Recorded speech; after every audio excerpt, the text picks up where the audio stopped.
Assalamualaikum warahmatullahi wabarakatuh. Alhamdulillahil malikil haqqil mubin alladzi akmala ad-dina wa wadaha tariqal mustaqim.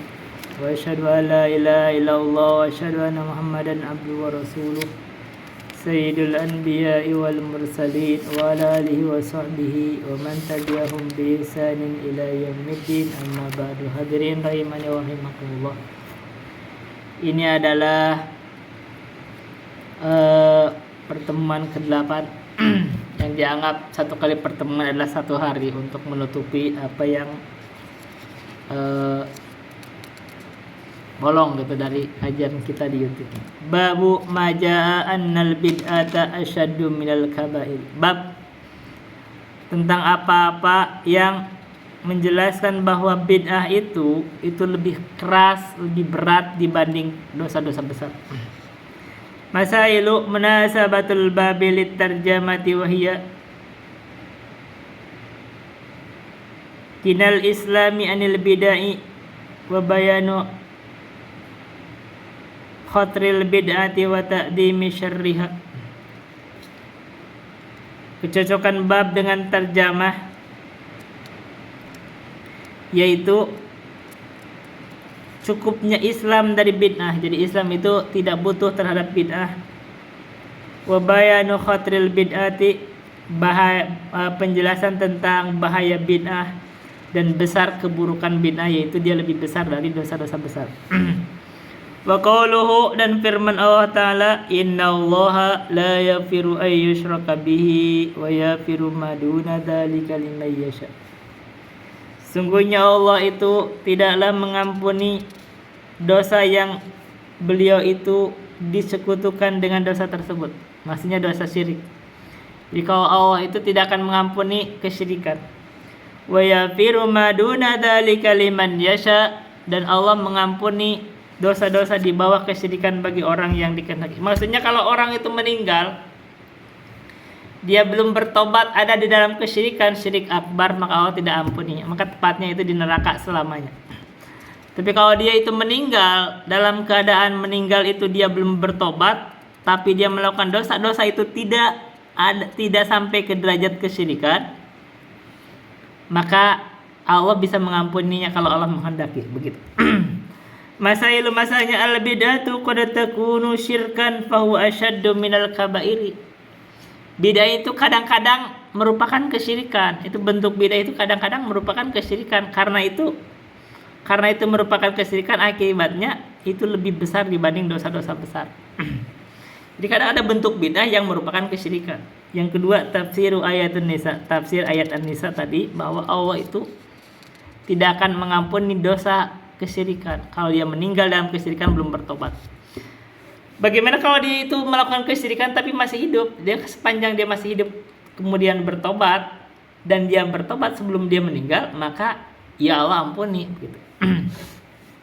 Karena ini hubungannya itu kalau dia meninggal dia belum bertobat. Dari disebut. Wa qauluhu ta'ala, dan firman Allah Ta'ala, faman adzlamu mimman iftara 'ala Allahi kadiban liyudillan nasa bighairi ilmin. Maka barang siapa yang lebih zalim dari orang yang mengada-ngadakan atas Allah itu kadiban, kedustaan, liyudillan nasa bighairi ilmin,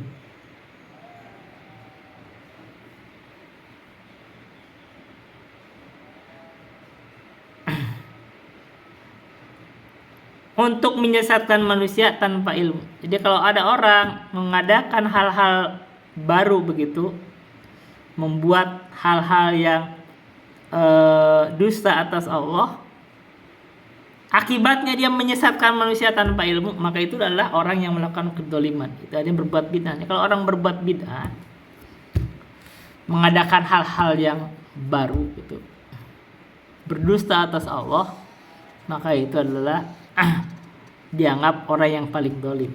Berarti dosanya besar. Masailu al-mubtadi'u mimman yaftari 'ala Allahi kadiban. Orang yang berbuat bid'ah, ini masalahnya adalah artinya dia itu orang termasuk dari orang yang yaftari 'ala Allahi kadiban, membuat atas Allah itu kedustaan. Yang kedua al-dzulmu anwa'un wa huwa yatafawutu. Kedaliman itu adalah berjenis-jenis. Maka kedoliman itu adalah berjenjang. Ada yang lebih besar dan paling besarnya adalah kesyirikan. Nah, ini disebut juga orang yang berbid'ah itulah yang orang yang paling zalim. Karena dia mengadakan atas Allah sesuatu kedustaan. Wa qaulu ta'ala, dan firman Allah Ta'ala, liyahmilu awzarahum kamilatan yawmal qiyamati wa min awzaril ladina yudillunahum bighairi ilmin ala sa'a ma yazirun. Kata Allah, liyahmilu awzarahum kamilatan yaumal qiyamah, supaya mereka itu memikul dosa-dosa mereka itu secara sempurna di hari kiamat. Wa min awzaril ladina yudillunahum bighairi ilmin. Dan mereka juga memikul dosa-dosa orang yang mereka sesatkan tanpa ilmu. Ini perhatikan nih, orang yang berbuat bid'ah itu dia akan menanggung dosanya sendiri dan dosa orang lain yang dia sesatkan tanpa mengurangi dosa mereka. Itu besarnya sekali. Ala sa'a ma yazirun. Ingatlah betapa buruknya dosa yang mereka pikul. Dosanya besar akhirnya karena dia berbuat bid'ah. Orang yang disesatkan dengan kebid'ahan dia itu, dia juga ikut tanggung juga dosanya. Besar artinya. Masailu sahibul bid'ati yahtamilu wizrahu wa wizra man yaqtadi bihi li'annahu qudwatun linnasi wa gharrahum bidolalatihi. Pemilik bid'ah atau pembuat bid'ah itu, dia itu memikul dosa dia dan dosa orang yang mengikuti dia. Karena li'annahu qudwatul lin, karena dia itu dah teladan di atas manusia, teladan keburukan maksudnya. Wa gharrahum bidolalihi, dan mereka itu menipu mereka dengan kesesatan mereka. Bisahihi, dan di dalam as-sahih annahu sallallahu alaihi wasallam qala fil khawarij. Di dalam as-sahih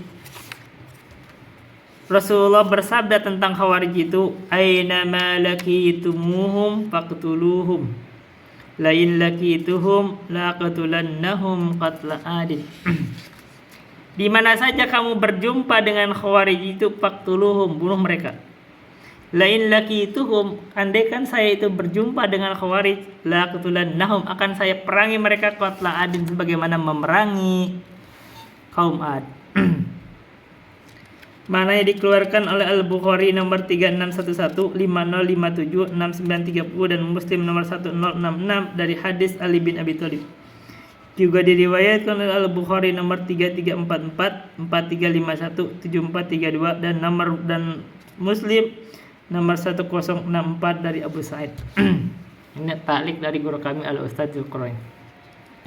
Wa fihi annahu naha an qatli umara'il jawri ma sallu. Padahal Rasulullah itu melarang kita memerangi pemimpin yang dolim gitu. Tapi dia masih muslim. Berarti kalau dia pemimpin yang dolim, berarti melakukan dosa besar, itu kita tidak suruh perangi. Tapi kalau khawarij, bid'ah, pelaku bid'ah disuruh diperangi, berarti menunjukkan bahwa bid'ah itu lebih berat dibanding dosa besar. Kan gitu. Jadi Rasulullah itu naha dari an-qatli umara, membunuh atau memerangi umara al-jawr yang melakukan sewenang-wenang, masalu sepanjang dia salat, artinya dia masih muslim, begitu. Jadi kalau dia masih muslim, dia melakukan dosa besar, kita tidak perangi, itu umara. Tapi kalau dia khawarij, pelaku bid'ah, disuruh diperang. Larangan tersebut diriwayatkan oleh Muslim nomor 1854 dari hadis Abu Salamah, juga diriwayatkan oleh Muslim nomor 1855 dari hadis Abu bin Malik. Gitu. Jadi kalau umarah kita tidak perangi walaupun mereka melakukan dosa besar. Kan dolim. Tapi kalau khawarij atau ahlu bid'ah kita disuruh perangi. Masailu al-bid'atu agladu minal kabairi li'anna an-nabiyya sallallahu alaihi wasallam abaha qatlal khawarij li bid'atihim wa lam yujiz qatla umara'il jawri ala maksiyatihim. Ini masalahnya, ini bid'ah itu lebih besar dibanding dosa-dosa besar. Buktinya karena Nabi sallallahu alaihi wasallam membolehkan memerangi khawarij karena bid'ahnya Khawarij, tapi Nabi tidak mengizinkan untuk memerangi Umar al-Jawr, pemimpin yang sewenang-wenang gitu, karena kemaksiatannya. Yang kedua, jawaju qatlil khawariji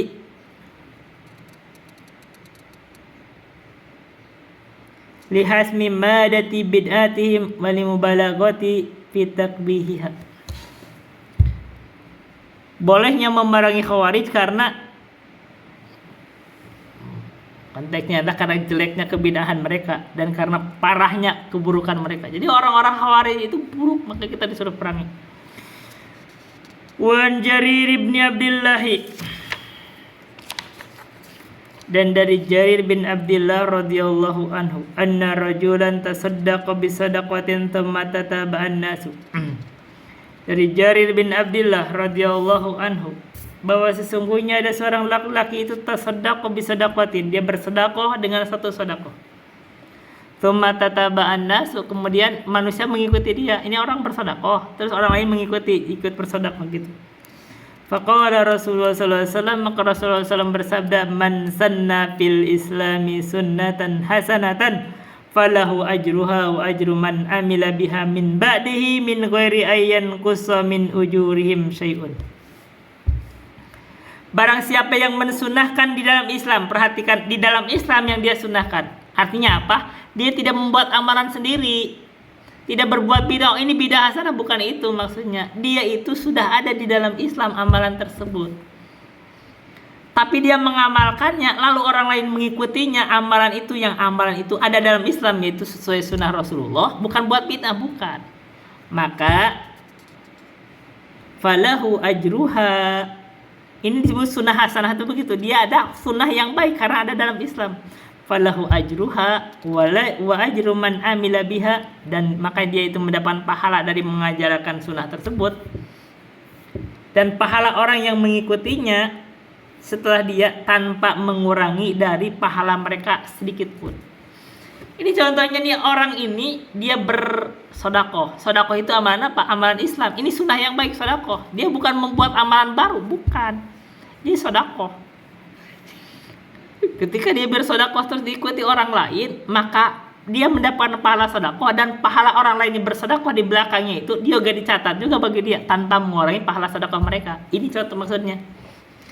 Tapi ini tidak dimaksudkan bahwa kamu berbuat bid'ah yang dianggap bid'ah hasanah, lalu orang lain mengikuti kamu, lalu kamu dapat pahala. Bukan. Karena kalau berbuat bid'ah itu tidak dapat pahala, justru kamu dapat dosa gitu. Jadi nggak ada bid'ah hasanah. Salah paham kalau menggunakan hadis ini dengan dalil untuk berbuat bid'ah, kamu salah. Ini contohnya apa? Sedekah bid'ah bukan. Maka ini contohnya, ini sedekah amalan Rasulullah. Sedekah Rasulullah, banyak bersedekah. Ini sunnah jelas. Nah, kalau kamu mengamalkan sunnah ini terus diikuti orang lain, maka kamu dapat pahalanya. Dan begitu dengan yang lain, misalkan baca Quran, begitu misalkan dengan pengajian, begitu dengan berjamaah dan yang lain-lainnya. Itu amalan yang baik, amalan sunnah. Bukan kamu bikin amalan sendiri, bikin bid'ah, bukan. Nah, sekarang wa man sanna fil islami sunnatan sayyi'atan, ini baru kena. Sekarang bagaimana kalau dia membuat sunnah di dalam Islam itu sunnah yang buruk, berbuat bid'ah misalkan, atau mungkin berbuat dosa misalkan. Dia berbuat dosa diikuti, maka kamu memiliki dosa itu, menanggung, dan dosa orang lain yang dilakukan oleh mereka kamu tanggung juga tanpa mengurangi dosa mereka gitu. Maka kana alaihi wizruha, maka kamu menanggung dosa tersebut, wa wizru man amila biha, dan dosa orang-orang yang beramal dengan dosa tersebut, min ghairi ayyan kusa min auzarihim syai'un, tanpa mengurangi dosa-dosa mereka sedikit pun. Jadi kalau kamu berbuat dosa diikuti oleh orang lain karena kamu teladan dalam dosa itu, atau kamu berbuat bid'ah diikuti orang lain karena kamu teladan dalam bid'ah itu, maka kamu menanggung dosa bid'ah tersebut atau dosa tersebut dan dosa orang-orang yang mengikuti kamu. Hati-hati. Ini rawahu Muslim, arti kalau kamu itu panutan di tengah umat, lalu kamu berbuat salah, maka kesalahan orang lain itu kamu tanggung karena kamu panutan di situ. Ini diriwayatkan oleh Muslim nomor 1017. Masailu al-bid'atu hiya as-sunnatu sayyi'atu. Jadi bid'ah itu adalah sunnah yang buruk. Penjelasan bahwa bid'ah itulah sunnah yang buruk. Kedua, qaidatun adimatun fi kulli man amila khairan aw syarran waqtadan nasu bihi. Ini kaidah yang agung terhadap dalam setiap orang yang beramal dengan amalan yang baik atau buruk, kemudian manusia mengikutinya. Nah, kalau dia mengikuti kebaikan, kamu dapat pahala kebaikan itu, kebaikan kamu dan kebaikan orang lain. Tapi kalau kamu beramal dengan hal yang buruk, bid'ah atau apapun itu, orang lain mengikuti kamu, berarti kamu menanggung dosa mereka juga gitu. Walaupun mereka tidak dikurangi juga dosanya, hanya kamu tambah dosa tambah banyak gitu. Ini kaidah besar. Walahu misluhu min hadisi Abi Hurairah walabduhu. Walahu, dan juga dalam Sahih Muslim misluhu, semisal dengan hadis tersebut, min hadisi Abi Hurairah, dari hadis Abu Hurairah walabduhu, lapatnya lah man da'a ila hudan thumma qala man da'a ila dalalatin. Ada hadisnya, barang siapa yang mengajak kepada petunjuk, maka ia dapat pahala dari mengajak itu, dan orang yang mengikuti kamu dapat pahala juga. Tsumma qala man da'a ila bid'atin, terus kalau kamu mengajak kepada dhalalah, kesesatan, maka kamu dapat dosa dari kesesatan itu, dan orang-orang yang ikut kamu dalam kesesatan itu, kamu juga ikut dosanya gitu. Masailu ismu man da'a ilal bid'ati. Masalah dosa orang yang mengajak kepada kebid'ahan.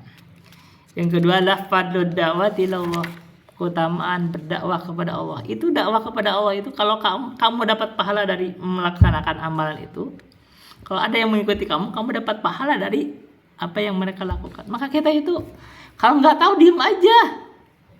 Ini penting nih. Kalau kamu nggak tahu dalam masalah, kamu diem aja. Kalau kamu nggak pastikan benar, diem aja.